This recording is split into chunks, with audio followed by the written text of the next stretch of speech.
Welcome. In today's video, we're going to show you a quick and easy way to mute call ringtones in the Messenger app on your PC, thanks to the latest update.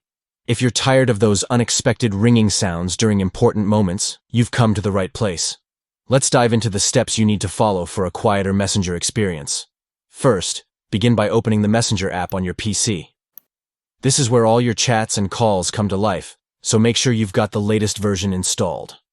Once you're in the app, look down at the bottom left corner of your screen. You'll see your profile photo. Go ahead and click on it. This action will take you to your account settings, where you can manage various preferences. Now, in the menu that pops up, you'll want to click on the option labeled Preferences. This section gives you control over how Messenger interacts with you, including notifications and sounds.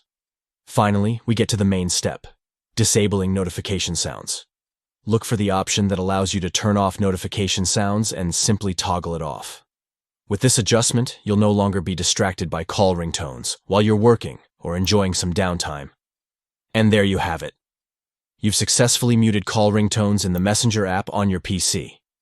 Enjoy your newly quiet experience and feel free to share this video with anyone who might find it helpful. Don't forget to leave us a like and subscribe for more useful tips. Happy messaging.